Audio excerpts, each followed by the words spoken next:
Alright, so what's up guys? We're here with Derek's 2015 Chevy Malibu LS. What do you think about the car, Derek? Honestly, I love the car. I love the aesthetic of it, the color. I love the way it's nice and smooth when it drives. It picks up nice on the highway as a great 0 to 60. It's very ecologically friendly. I'm big on the environment. So nice. I agree. I think that it does look very appealing.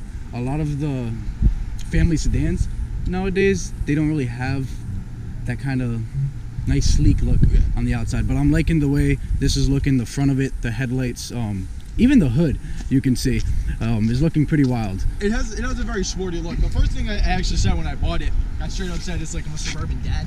Yeah. So, but like I said, it's very clean. I just got it clean for you guys actually, because you guys are over. Nice, nice. Thank you. We appreciate it. It's not a problem. I absolutely do just love the car.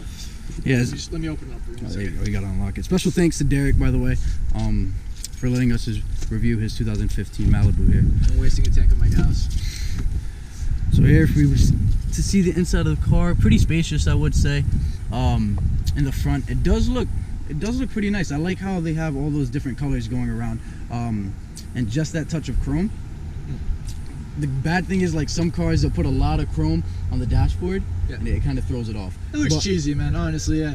But with that touch of chrome, it kind of just makes it pop a little bit. You know what I mean? Let's go ahead and check out the back space of it as well. Another big thing, sorry, there's some stuff back there, but the bigger thing, it's more, I also wanted to support an American manufacturer. You know, I've driven Ford, I've driven Toyota, but I have to say this is probably the best car I've driven so far. My family recommended this. My dad's been a big car guy, he's been a truck driver all his life. And he recommended this just for safety, just for overall aesthetic, just for being an overall good car. Yeah, this is. I mean, I totally agree with you. And it has a bunch of space in the back. Could possibly use a little bit more legroom, but we'll get more into that. Yeah. And what do you think about the trunk space? Trunk space is great. You know, I can fit a bunch of stuff in there. It's huge. I usually put my golf clubs and stuff back up there. You want to pop it open? Yeah, of course. Absolutely. What is this? What are you, bro? Really? What are you doing? Bro, this is my car. What do you mean? How long have you been back there? We're doing a review. That's now? Yeah. Yeah. Oh, why are you back? Bro, how's the trunk space? Wait, what? You had someone in here? Earlier, dude. No. Yeah, I mean it's pretty good if it both of us. If it. Okay, so a decent amount of trunk space basically is what you're saying. Yeah. Yeah. Well, you wanna chilling in my trunk. You wanna help us with this review in that case? Yeah, just clean your seats, bro. You gotta clean your seats, bro. Remember that. You can cut this. All right, I'm done hiding the trunk, inviting ladies over. In Derek's trunk. In the 2015 Chevy Malibu. LS. You can't forget the LS. Don't forget the LS. You know how you can tell it's a LS? The little screen. That's what LS means, little screen. Why are you hating? That's the thing. But even though it has a little screen, the interior is very comfortable. I like how it has like this little like chrome. Yeah, that's what I was saying with Derek as well. I like how there's just a little touch of it, just to kind of make the dashboard pop. There's not too much chrome, but there is just enough of it, just the right amount. So it doesn't like corny. So a really big thing I love about the interior, I love how I have a little control station here for the radio, obviously autopilot. I also love right here, again, little screen, but at the same time, this lets me know everything. It lets me know a cautionary about ice. It lets me know if my blinker's been on for too long so I can turn it off. Gives me my odometer, gives me the miles per hour that I'm going, make sure I'm not going over the speed limit, and it goes pretty quickly. And I do also like the instrument panel. Even the instrument panel has the chrome on the inside. It does look pretty nice, I have to admit. Yeah, so you got that typical GM Bing, got that little Chevy symbol in the middle. Right. I like the gauges too. They look pretty good. They look, I don't want to say luxurious, but they look very State of the art. Yeah, I like that one. I believe so. Yeah, so I mean, it's not bad. I do like the interior. The only thing I would say I don't like is the LS, the little screen, only because I know they put like a basic screen here, but they could have like filled the space. I mean, it wouldn't cost them that much more, but I mean, they could have. But at the same time, just me speaking from a safety perspective. So Chevy's known for known for its safety features, and I wouldn't necessarily say I counter that. Some people like the full screen. I personally like this just because I feel like if it has the full infotainment, it could be a little bit more of a distraction. Yeah. That's just certain other people. I try to avoid texting and driving, especially since I love this car. I'm gonna keep this car for a while. And just kind of touch base on that. Even like, yeah, you like the smaller screen. I feel like they could have put something here. I don't know what it, like, something could have made it. It seems like a lot of like wasted space. But I mean, it's not bad.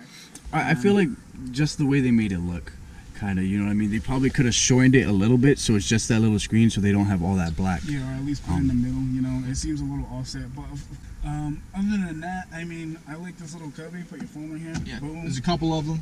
You know, Oh, there's a few of them. there's a couple of them. In addition, really nice cup holders. To be honest. Yeah, so you got your main phone and your trap phone. Yeah, that's right. That's right. That is good because in my car, for example, my car is a sedan. Yep. It only has one cup holder in the front, and that doesn't really help. You know So what I mean? what's nice having the car charger, like this is what I'll do in the morning. If I'm grabbing a coffee, like my coffee will be in the cup holder. Like I'm also with my girl. Like my girl will put her phone here. I'll put mine here and just charge it, and like we can put our separate drinks here. So it allows, I guess, it is a family car. It is pretty spacious as Yeah. well. They kind of add everything onto it. Yeah, so even if like it's your phone and you don't have a girl, but your side chick's phone, Oh, your side chick's phone. Okay. Side chick's phone, maybe. All right. What are you talking about there? nothing. But no, I do like the interior. It's on kind of like the elegant side, especially with like you have this like light that kind of like spreads out to the side. You have like your typical climate control buttons right here, fan speed, temperature, different zones, all that good stuff. You can turn traction control off right here. I don't know if you can see it, but traction control button. So if you're feeling spirited in the driving, you know you don't want that. You want to turn that off. Do But, some I mean, donuts. The front seats are comfortable. You have these are like pretty. They're not hard, but they're not that soft either. Yeah. They're pretty decent materials. Now me, I don't know if I've said it in any other videos, but I don't care about if this is hard or not because whoever's sitting up here doing this to their cars, you need help. That's facts. That's straight facts. Like, yeah, a lot of reviews will say like, "Oh yeah, this is hard." Or Some of them are soft, soft touch. Some of them are hard sheet yeah, plastic. And honestly, if up here, I mean, I don't care. I only care if it's like on the sides where your hands are gonna be, where you're gonna rest your arms. I agree. If that's hard touch, then you have a problem. Well, I think the most underrated feature in the car, and it's not a big one, is the steering wheel. I like how the steering wheel looks. I don't know why, but it looks I think it's somewhat because of elegant. this right around here. It's pretty different. To be completely honest with you, most steering wheels are just simple, and then they'll just have their controls on the side. But they kind of gave it that what's the word? That sleek design. Oh, here we go, sleek, Mr. Sleek. Yeah, No, sleek Mr. design. Flush. This is Mr. Flush. Mr. himself. Flush, yeah. I do like how it's like kind of like a thick steering wheel. It has like these little notches in the steering wheel that you can hold on to in case like you're feeling fast and furious, something like that. But I mean, I do like the interior. I do like the gauges that GM does put on these cars. It's pretty solid. As far as rear seats, they're pretty comfortable as well. But I feel like for someone a little taller, you might need a little more legroom. Yeah, I mean, legroom isn't a problem up front. Usually, I have like my roommate, for example, is 6'4", so like I'll usually put him up front. Somebody, smaller people will usually would be sit in the back. Yeah, and like it's good to kind of have your personal opinion on it because you drive this car on the daily, correct? Yeah, this is your daily driver, so you'll always be having a couple friends, family members, in the back seat and in the front. But otherwise, headroom, a lot of headroom in here. You're also gonna have this that pops out, I believe, which gives you cup holders and a little compartment space as well. So that's always a good thing to have, especially if it's a family car. All right, check that engine out. Check that engine out. Come on, let's see if you can find it. Let me see if I can open the latch. It's down the latch. There we go. Come on, find the spot, bro. Hey, I found it quicker. all right. So what kind of engine we working with? I believe this is a 2.4 liter. You believe? Let me go ahead and check just to make sure, because I'm not 100% certain.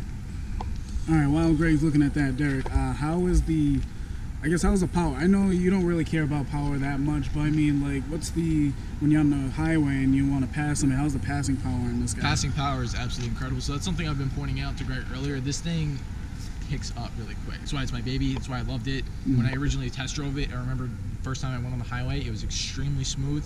In addition to that, when you need to pass somebody or you need to speed up on the highway when you're merging, picks up right away.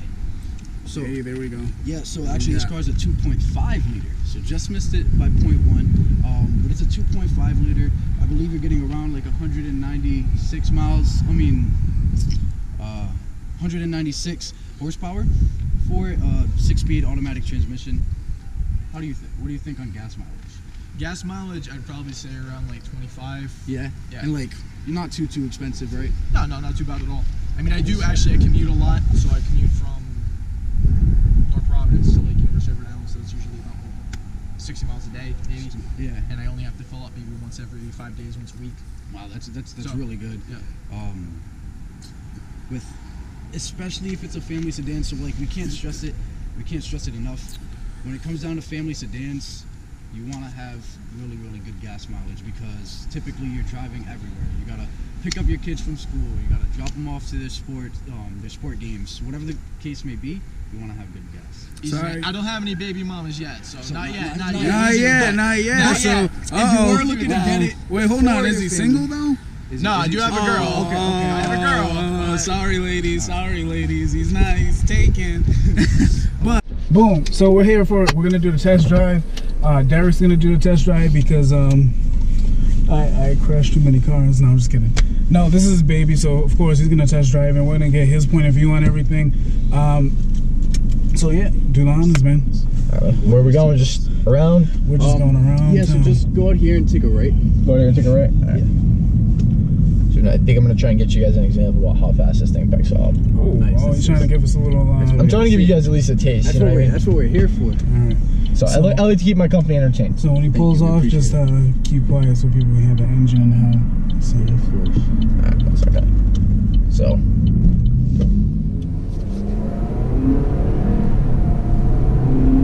Again, picks right up. So you know what I like about this one that I did not like in the Ultima we reviewed? If you didn't see that video, check it out.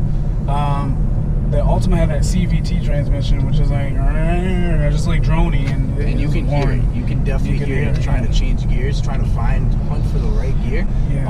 Also while lowering gears. But this car is super quiet. 6-speed automatic. 6-speed automatic. Yeah, so you're gonna actually hear the gears change. Boom, boom, boom, boom. That's what I like about this car. Super quiet. And as Derek said, it picks up for front-wheel drive. It's not all-wheel drive, it's not rear-wheel drive, it's front-wheel drive, and it does actually pick up pretty well. Now, one thing I can say about the 2015 Ultima we reviewed, which is pretty much a direct competitor to this car right here, I think the Ultima was a little more like comfortable when it came to bumps, just a little bit. I mean, to be honest with you, I actually like the suspension on this. I feel like, to me, they kind of feel the same as far when it comes to potholes, but I feel like this Chevy actually takes them a little better than the Nissan did before. Also, one thing I do like over this is the interior. The interior is just way better in this car than it would be in the Nissan. Yeah, I think the interior is far better in this car than way better. Speaking from a personal experience, again, when I took it for the first test drive, like I knew this was the one just for how smooth it was. And we live in Rhode Island. Rhode Island has, fun fact, Rhode Island has the worst roads in the country besides Alaska. So our infrastructure is awful here. Generally, one of the biggest reasons I took this car was actually due to the suspension and due to how smooth it felt when I drove it. The Ultima was just a tiny bit better, but I mean, at the same time, the Ultima could have been like a little too numb compared to the Malibu. Now, there was one feature I'm not like a huge fan of in this car, and that's just my personal preference, is the auto stop-start function with the engine. So obviously what that means is when you come to a complete stop, the engine shuts off. It's for fuel economy, so I mean, if you're like one of those fuel nuts and you want to get the best possible fuel economy, it is a cool feature.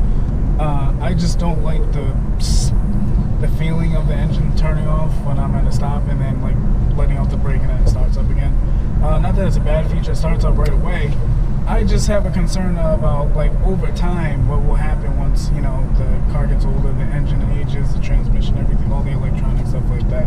So that's my only thing about that one. Speaking from a personal experience, it does at times throw me off if I'm at like a stop sign or a red light, and I'll just feel the engine like shut off, and I'm like, what's happening?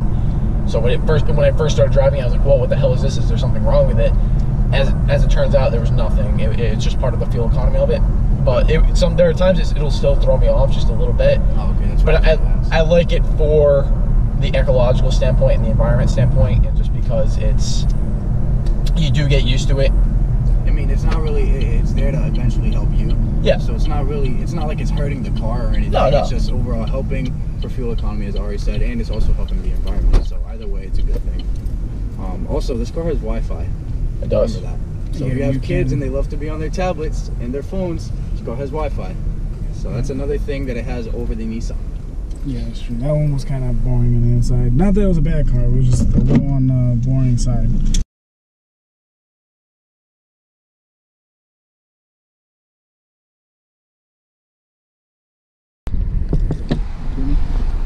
Sir, you been drinking tonight? I have. Have you been drinking tonight? No, I'm good. No, you're good? Okay, so he's the driver, so I guess it's okay if you haven't been drinking, but I've been drinking. How old are you, man? I'm 27. Uh-huh. All right.